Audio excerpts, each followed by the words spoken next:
The oppressive chill of the vast Iconian throne room wasn't just the alien architecture. It was the palpable dread that thickened the air as Queen Thea extended a hand, its elegantly sharp, obsidian-scaled fingers uncurling towards the diplomatic line. Diplomatic attaché Timothy Allen watched as seasoned Iconian courtiers physically recoiled from the Queen's offered hand, their own scaled hands retracting as if from a naked plasma conduit. Right, Timothy thought, recalling the grim mission briefing whispers, the monster Queen's touch, supposedly agonizing, or worse. That certainly explained the collective terror painting every alien face.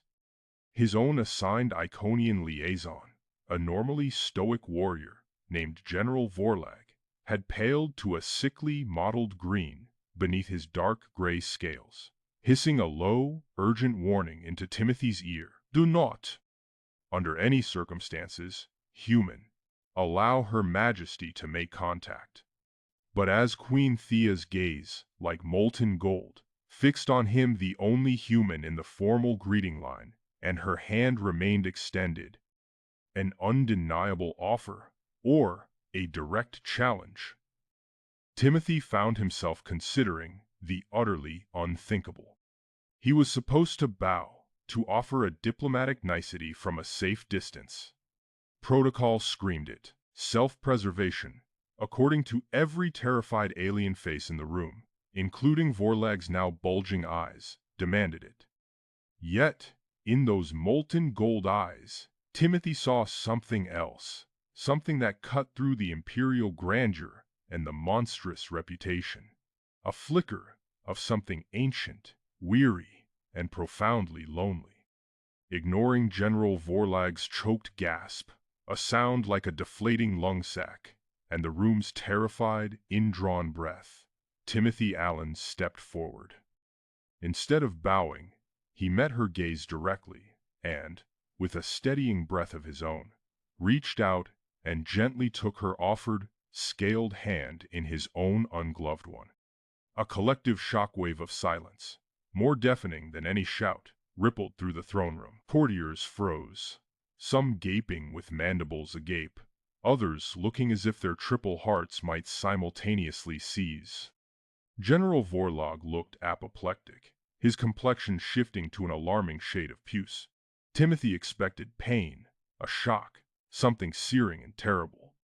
Instead, her skin felt surprisingly smooth, cool like polished obsidian, and a faint, almost imperceptible thrumming vibrated from her palm into his. It wasn't unpleasant. Actually, it was. Strangely grounding.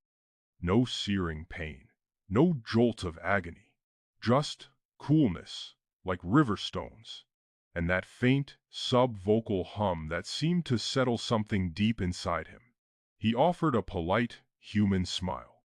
Your Majesty, an honor. Then he tried to withdraw his hand. Queen Thea's obsidian fingers, far stronger than their elegant lines suggested, tightened around his. Her molten gold eyes widened, not with anger, but with an unreadable, intense emotion that made the air crackle. A soft, guttural sound, almost a purr, rumbled deep in her chest, a vibration he felt through their joined hands, and she did not let go. The human diplomatic delegation, clustered near the grand entrance, erupted. Ambassador Hayes, a man whose composure was legendary, let out a strangled yelp, his face a mask of horror. Other humans gasped, one clutching her chest. The Iconian courtiers, jolted from their paralysis, burst into a cacophony of muted, panicked whispers and agitated gestures. General Vorlag, recovering his fury, roared an Iconian epithet and lunged forward, his own clawed hand outstretched, as if to forcibly sever the connection. Before Vorlag could take more than 2 steps, Queen Thea moved. Not her body, but a subtle inclination of her head, a fractional narrowing of her golden eyes. A single, sharp word, like the crack of an energy whip, sliced through the throne room. Vorlag froze mid-stride, his snarl dying in his throat, his entire massive frame quivering with suppressed rage and undeniable obedience. The court quieted at once, the queen's power clear, a strong feeling noticed by everyone. It was plainly obvious. Timothy stayed there, their hands still together. Timothy, acutely aware of the ambassador's horrified stare and the sheer cliff-edge drop his career had just taken, tried a subtle nod towards Hayes, a minuscule lift of his eyebrows, hoping to convey that, at least for the moment, the touch itself wasn't killing him. His heart hammered against his ribs, a frantic drumbeat in the sudden, tense silence. But his human adaptability was already kicking in. Queen Thea, her grip on Timothy's hand firm and unwavering, began to move. She turned, not slowly, but with a sharp turn, and started walking, leading him from the receiving line, away from the surprised court and the quiet, pale visiting envoy, towards an arched doorway that promised unknown depths of the palace. He was being led, captured, honored. He had no damn clue. Internally, Timothy processed the mission's abrupt, utterly disastrous turn, and his current, bizarre captivity. Yet, even as his mind raced through contingency plans that no briefing could have ever prepared him for, a stubborn thread of analytical curiosity about Queen Thea, her astonishing reaction, and the genuinely non-malicious nature of her touch persisted, a small, insistent counterpoint to the claxons of clear and present danger. The Terran Confederacy's mission to secure a vital trade agreement, perhaps even a strategic alliance with the powerful, historically insular Iconian Empire, was already balanced on a knife's edge. Now, thanks to his hand in hers, it was almost certainly plummeting into an abyss. The elevator plunged downwards, a stomach lurching freefall that pressed Timothy against the obsidian wall. Thea's grip on his hand remained unyielding, the only constant in the disorienting descent. The air thrummed with hardly restrained power, ozone stinging his nostrils. The doors hissed open onto a scene far removed from the throne room's grandeur. This was a space of quiet elegance, a personalized sanctuary. Alien artwork adorned the walls, swirling holographic tapestries and sculptures crafted from shimmering, unknown metals. Advanced technology hummed softly, integrated seamlessly into the decor, more felt than seen. The scent of exotic flora, sweet and subtly intoxicating, filled the air. Thea silently gestured towards a low, cushioned platform. She remained standing, a regal sentinel observing him with unnerving intensity. The only sound was the low thrum of the chamber's systems, a constant reminder of the advanced technology that permeated every aspect of Iconian life. Timothy cleared his throat. "Your Majesty," he began, attempting a polite conversational gambit. "I'm curious as to the purpose of my presence here. Our delegation was under the impression that this was a preliminary meet and greet, not an abduction." Thea's expression remained unreadable, those molten gold eyes like liquid metal, offering no hint of her thoughts. The silence stretched, amplifying Timothy's uncertainty. A moment later, a tall alien helper entered, her movements fluid and graceful. She bore a tray laden with refreshments, fruits of impossible colors and textures, and unfamiliar beverages that shimmered with internal light. She offered the tray to Timothy, her expression neutral, but he felt Thea's gaze upon him, a silent evaluation. It was a test.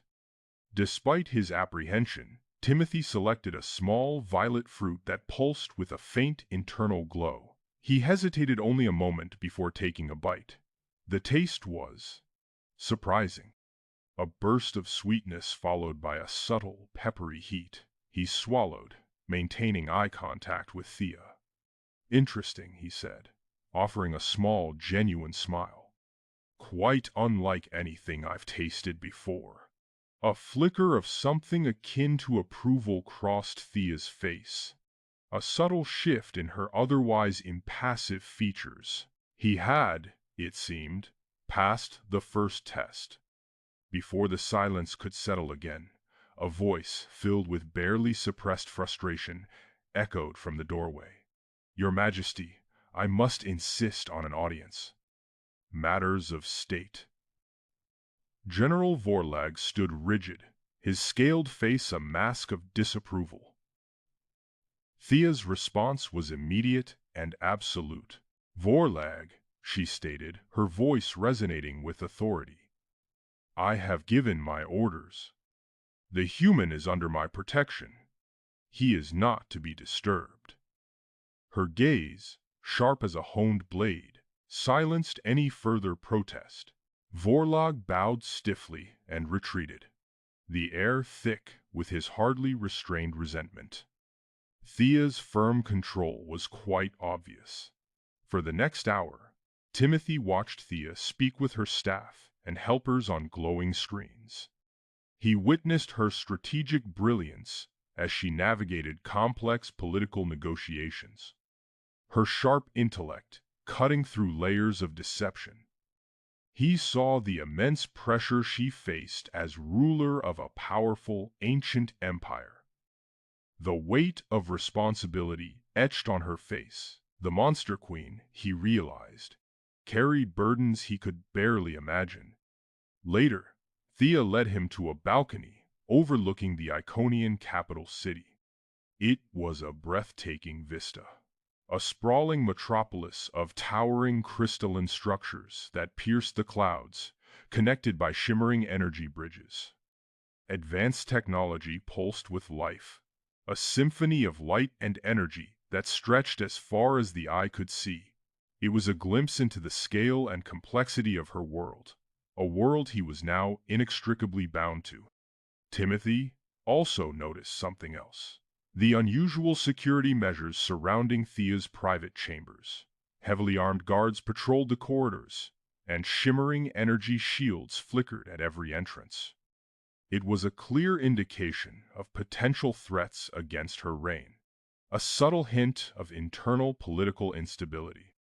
While Thea observed a distant situation on a holographic display, her attention momentarily diverted. Timothy seized the opportunity. He discreetly activated a hidden comm device built into his uniform and sent a coded message to Ambassador Hayes. Safe. Situation complicated. Requesting intel on Iconian customs, particularly royal protocols. Alan. He deactivated the device, his heart pounding, hoping his message would reach its destination undetected. Thea turned back to him, her expression unreadable. She silently presented him with a formal Iconian garment. A flowing robe made of shimmering, lightweight material that seemed to shift and change color with every movement. It was a clear indication that she expected him to adopt their customs while in her presence. Timothy accepted the garment, his fingers brushing against hers. It felt cool and smooth against his skin. After some initial fumbling, he managed to put it on, his human awkwardness a stark contrast to Thea's regal bearing. The robe billowed around him, the shimmering fabric catching the light. A faint smile touched Thea's lips, the first genuine expression he had seen since their initial encounter. During a shared meal, Timothy noticed a subtle tremor in Thea's hand, the one still clasped with his. It was a barely perceptible vibration, an indication of pain or weakness that she attempted to conceal. It was a fleeting glimpse behind the Monster Queen facade, a suggestion that she might be vulnerable despite her fearsome reputation. Acting on instinct, Timothy gently touched her hand, offering silent comfort. The tremor subsided almost immediately, Thea's molten gold eyes widened in surprise, a flicker of something akin to wonder in their depths.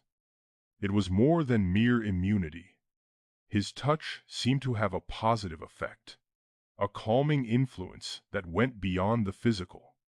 Then, for the first time, Thea spoke directly to Timothy in Terran Standard, her voice surprisingly melodic and resonant, carrying a subtle undercurrent of power.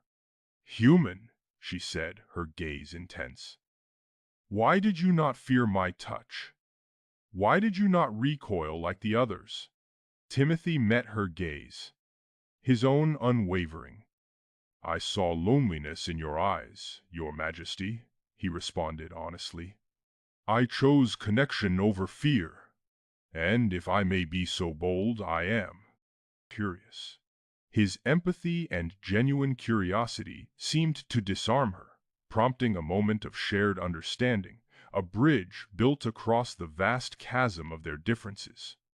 Suddenly, a piercing alarm blared through the palace, shattering the fragile peace. Thea's expression hardened, her eyes narrowing. She abruptly pulled Timothy towards a hidden elevator, her grip tightening on his hand. "Unexpected incursion," she muttered, her voice imbued with urgency. "The Shadow Syndicate."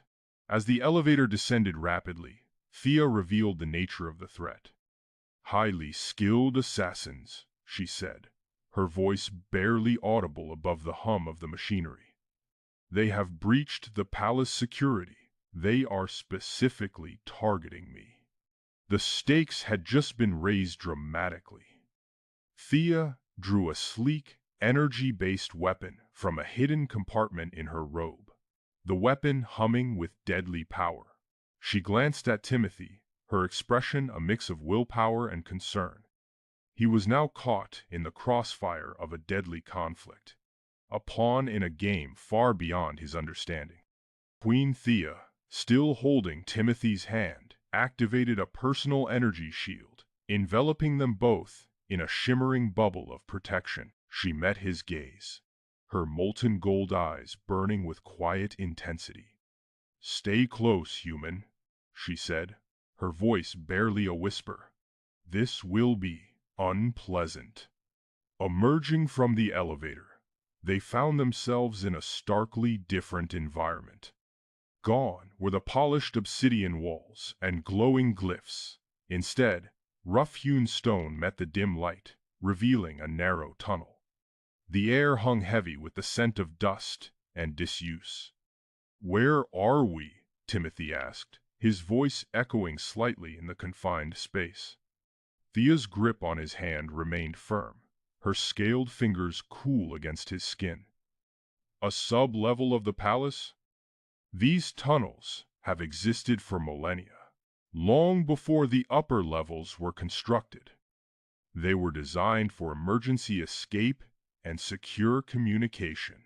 Her tone was matter-of-fact, but Timothy detected a hint of weariness. "There have been many attempts on the throne throughout Iconian history." She led him deeper into the labyrinthine passages. The walls were lined with alcoves, some containing ancient artifacts covered in thick layers of dust, others revealing small, sealed chambers. Timothy noticed that Thea was favoring her left side, her movements slightly stiff. "Are you all right?" he asked, concern lacing his voice. Thea paused, her molten gold eyes meeting his. "I am unharmed." But Timothy saw the subtle wince that betrayed her stoicism. "You're favoring your left side," he insisted gently. "Let me see." Thea hesitated, then sighed, a sound like wind chimes in a deep cavern. "It is a minor laceration, nothing that requires your attention." "Humor me," Timothy said, his tone firm but respectful. He gently guided her to sit on a nearby stone bench. "Please, Your Majesty." "I insist."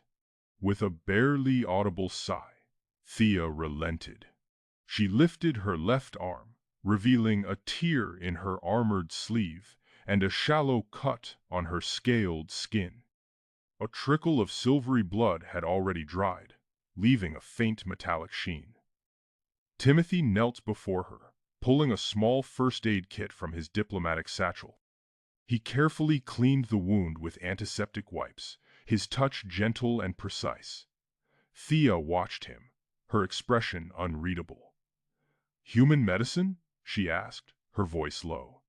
"Basic Terran first aid," Timothy replied, focusing on his task. "Nothing fancy, but it'll prevent infection." He applied a thin layer of antibacterial gel and bandaged the wound. "There. Good as new." Thea flexed her arm, testing the bandage. "Efficient," she conceded. Her gaze met Timothy's, and for a fleeting moment, he saw a flicker of something akin to gratitude in her molten gold eyes. It vanished as quickly as it appeared, replaced by her usual regal composure. They continued through the tunnels until they reached a small circular chamber dominated by a holographic communication console. Thea activated the console, and a moment later, the serious face of General Vorlag appeared before them. "Your Majesty," Vorlag exclaimed, his lined face etched with concern. "Are you all right?" "I received a garbled distress signal from the royal elevator." "We are safe, General," Thea replied, her voice firm.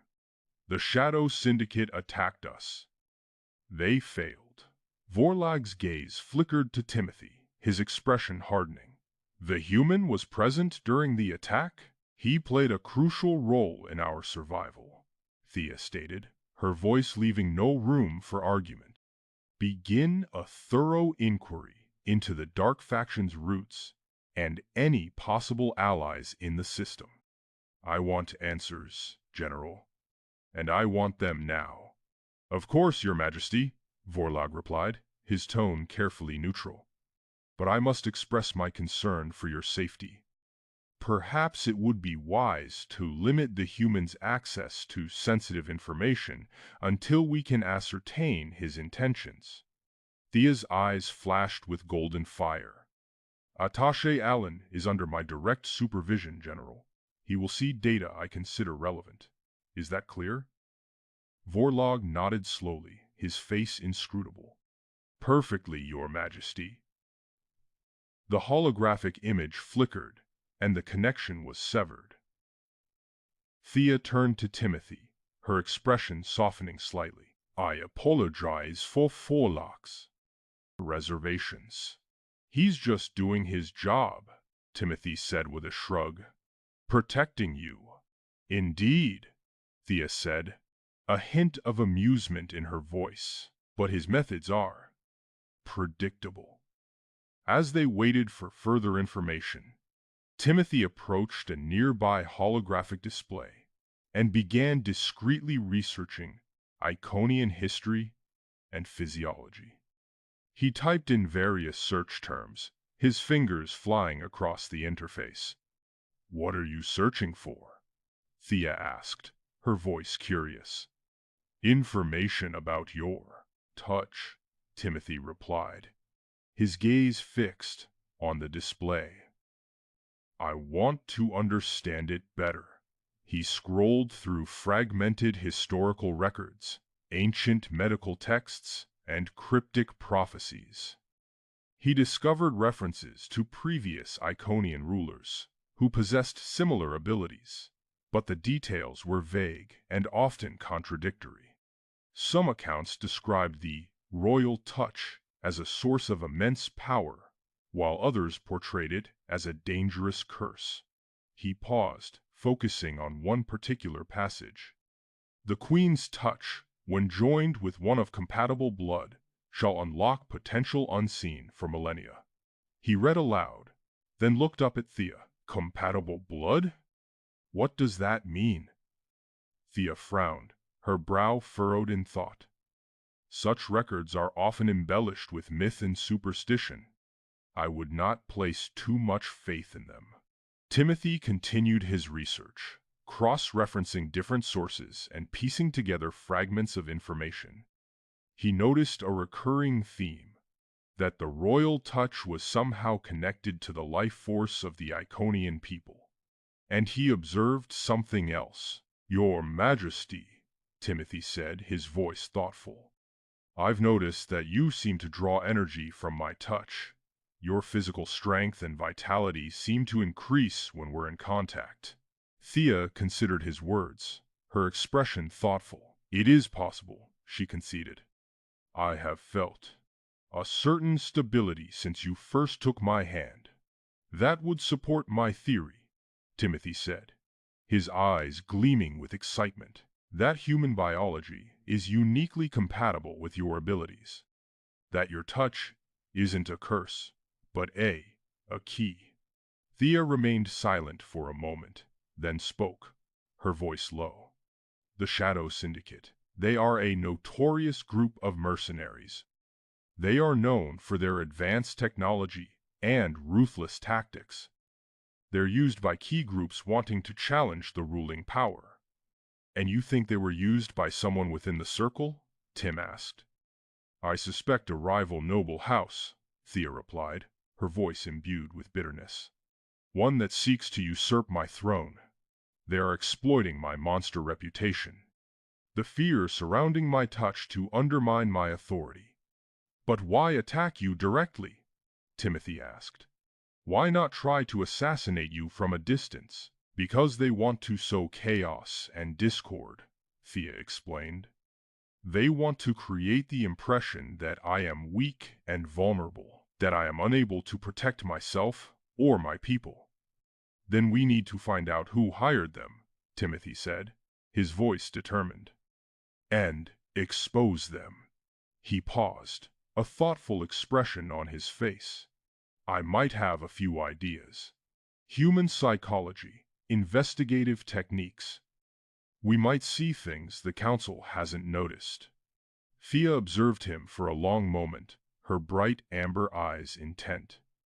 "Interesting," she said at last. "Very well, Diplomatic Aide Allen. I will grant you limited access to the palace archives and interrogation records. But tread carefully. The Iconian court is a viper's nest, and trust is a rare commodity." Timothy nodded, his eyes gleaming with determination.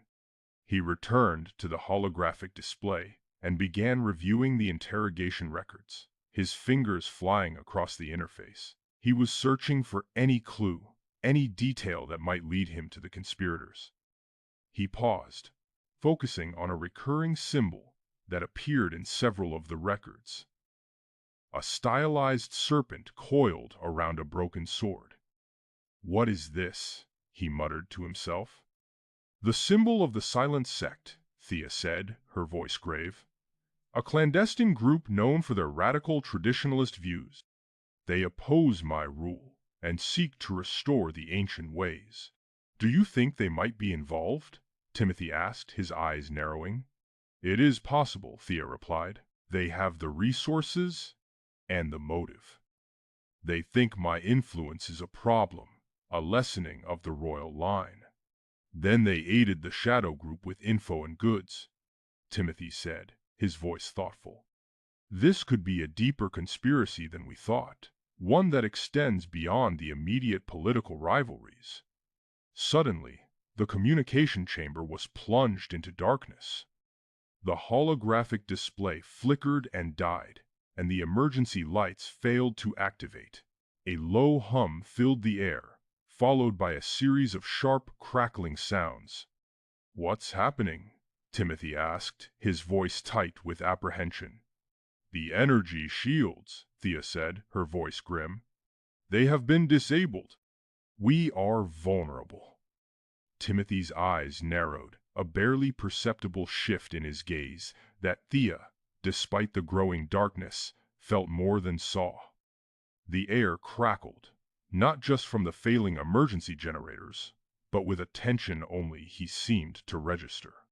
Instinctively, Thea pulled him closer, her scaled arm wrapping around his back, her body a shield against the disoriented guards stumbling in the sudden darkness.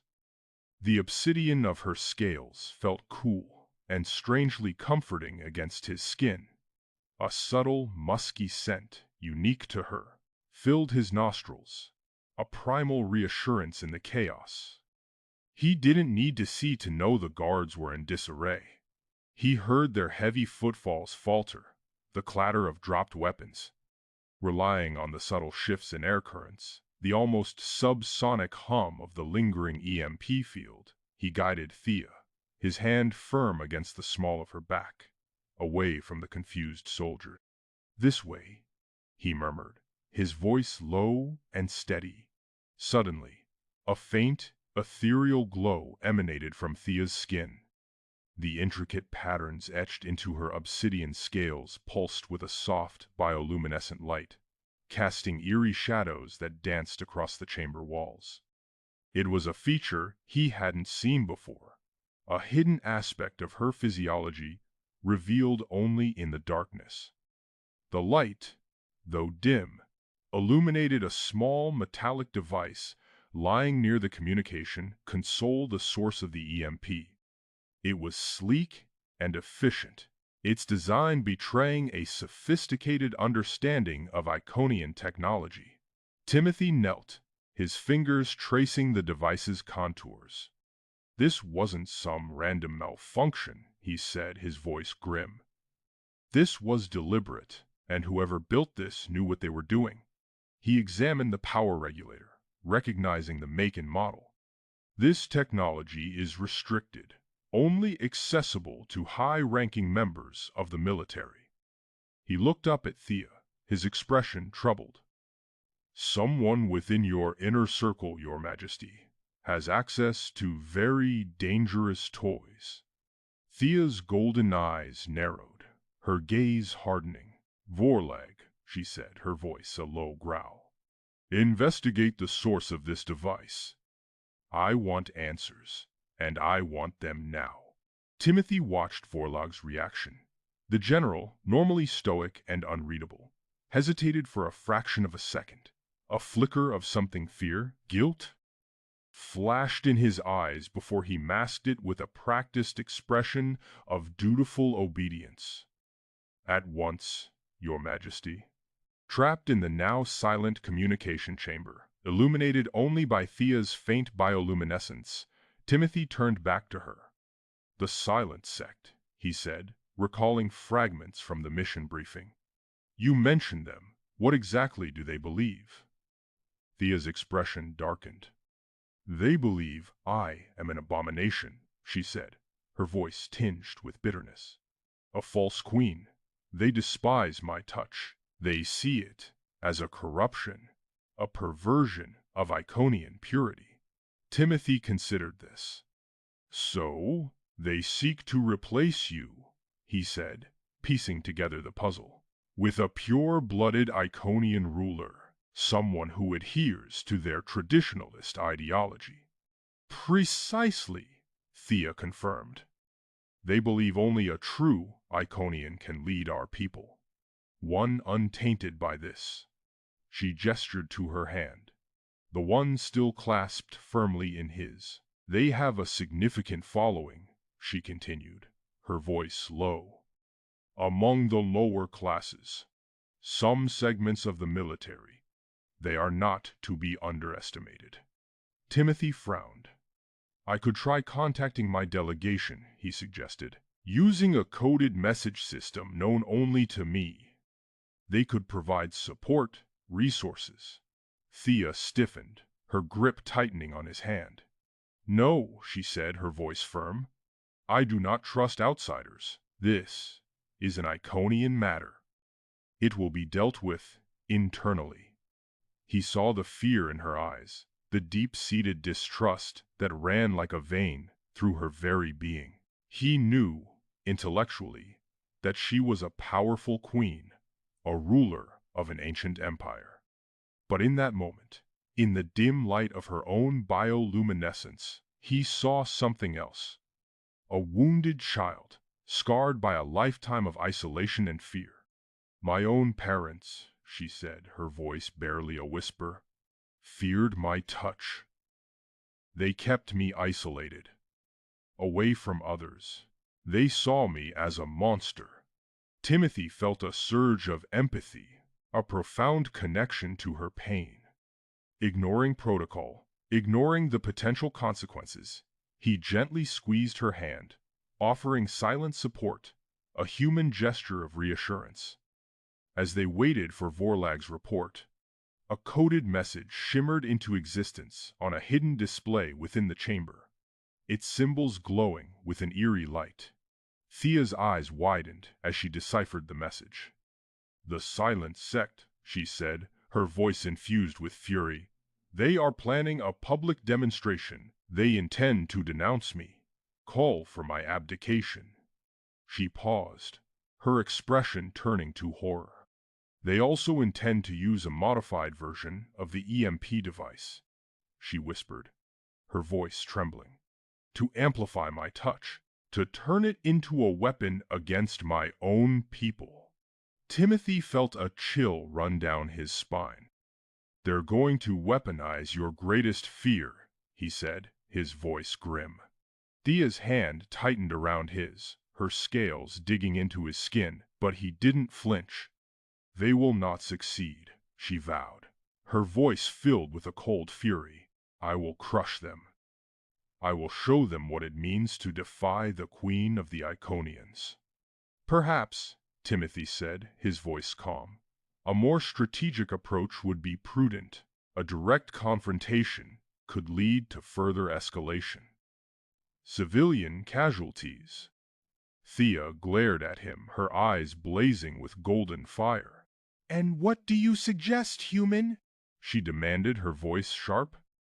"I propose we infiltrate their demonstration," Timothy said, his mind racing, formulating a plan. "Expose their conspiracy. Neutralize their EMP device before they can weaponize your touch." Thea stared at him, her expression unreadable. He saw a flicker of surprise in her eyes, a grudging respect. "You would risk your life," she said, her voice softer now. "For me? For my people?" "I would," Timothy said, meeting her gaze, "because I believe this can be stopped. And because I believe in you, Your Majesty." Thea was silent for a long moment, her gaze searching his face, probing his intentions. Finally, she nodded, a subtle shift in her posture that betrayed her decision. "Very well, human," she said, her voice firm. "I agree to your plan, but you will follow my orders. And you will not underestimate the danger." "Understood, Your Majesty." As they prepared to leave the communication chamber, the emergency lights flickered back to life, casting harsh shadows across the room. Vorlag stood in the doorway, flanked by a contingent of guards, his expression guarded. "Your Majesty," he said, his voice formal, "we have located the source of the EMP. It was traced back to a restricted armory within the palace. The prime suspect is a high-ranking officer known to be sympathetic to the Silent Sect." He paused, his eyes darting nervously between Thea and Timothy. "It seems," he concluded, "that we have a traitor in our midst." But Timothy noticed something. A subtle discrepancy in Vorlag's account. A missing detail that didn't quite align with the evidence he'd seen on the EMP device. Was Vorlag complicit in the conspiracy? Or was he simply being misled? The question hung in the air, heavy and unanswered, as they stepped out of the communication chamber and into the uncertain light. Months later, Thea and Timothy stood on a balcony overlooking the Iconian capital. The city, once a stark testament to Iconian might, now pulsed with a softer light, a harmonious blend of traditional obsidian structures interwoven with open-air gardens and human-inspired architecture. Bioluminescent flora, gifted from Earth, cast an ethereal glow on the bustling streets below. Timothy leaned against the cool railing, a gentle smile playing on his lips. "Remember the briefing reports? All that talk about the Monster Queen and her agonizing touch seems a lifetime ago." Thea turned, her molten gold eyes softening as she met his gaze. The fear was real, Timothy, for them and for me. But you showed me that the touch could be something else. Something controlled, something shared, a gift, not a burden. A respectful cough echoed from behind them. Vorlag, his scaled face etched with newfound humility, approached. Your Majesty, Envoy Allen, I have secured the final data packet regarding the Silent Sect. The funds originated from the Zargonian Empire, a long-standing rival, seeking to destabilize Iconian society by exploiting the fear surrounding your unique abilities. Thea nodded, a flicker of sadness in her eyes. Their loyalty was always to chaos, not to the Iconian people. But that ends now. She turned back to the city, her voice resonating with newfound confidence. Today, we announce a new era. An era of openness, of collaboration. An era where the Iconian Empire stands not as a fortress, but as a beacon. She paused, glancing at Timothy. A time marked by a unique alliance, a connection that surprised everyone. Timothy spoke up, his keen intellect shining in his eyes. Therefore, Your Majesty, I suggest a collaborative arts initiative. Human scholars, artists, and engineers will come to Iconia, and Iconians will travel to Earth. We can learn from each other, dispel prejudices, and build a future based on understanding, not fear. Thea's lips curved into a genuine smile, a rare and precious sight. An excellent proposal, Timothy. One that I wholeheartedly endorse. I task you with leading this program. Your understanding of both our cultures makes you uniquely suited for the task. A soft hum filled the air as Thea led Timothy towards a hidden chamber, its walls lined with shimmering crystals. There is something else, something ancient, that I wish to share with you. An Iconian secret, long dormant. She gestured towards a central dais. This is the Nexus, an ancient communication network, capable of reaching across the galaxy. But it requires a specific activation, one that I believed lost to time. And now, Timothy asked, his curiosity piqued. Now, Thea said, her voice filled with a quiet hope. I believe that our combined touch, your unique energy intertwined with mine, can awaken it once more. It is said that only a bond of true harmony can unlock its potential. They stood before the dais, the weight of history pressing down on them. Timothy reached for Thea's hand, his touch gentle but firm. Their scaled and unscaled fingers intertwined, a familiar warmth spreading through him. Together, they placed their joined hands on the activation node. A surge of energy coursed through them, the crystals around them humming with increasing intensity. Light erupted, bathing the chamber in a brilliant, otherworldly glow. A wave of pure energy pulsed outwards, rippling through the city and beyond, reaching out to the stars. On holographic displays throughout the Iconian capital, a message appeared, translated into countless languages. The Iconian Empire extends its hand in peace. Let us build a future of understanding and unity together. Thea turned to Timothy, her molten gold eyes filled with an emotion he could finally name: love.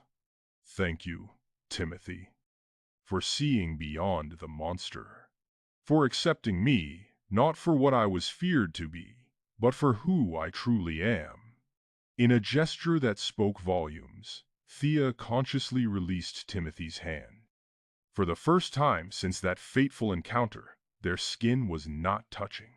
A wave of vulnerability washed over her face, quickly replaced by a look of quiet strength. Timothy smiled, his heart swelling with affection. He gently took her hand back, holding it firmly, his thumb caressing her scaled skin. And I thank you, Thea, for showing me that even the most formidable barriers can be overcome with empathy and courage, and for proving that love can bloom in the most unexpected places. Thea squeezed his hand, her gaze sweeping across the city, now bathed in the soft glow of unity. Our story is just beginning, Timothy. There will be challenges, undoubtedly, but we will face them together. They both looked out at the city, hand in hand, their intertwined fingers glowing faintly with a shared energy, a silent testament to their unique bond and the bright future of the Iconian Empire. The final image lingered on their joined hands, the contrast of textures and colors now a symbol of hope, acceptance, and the transformative power of interspecies connection. The faint glow emanating from their intertwined fingers pulsed with a gentle rhythm, a promise of unity and love echoing across the galaxy.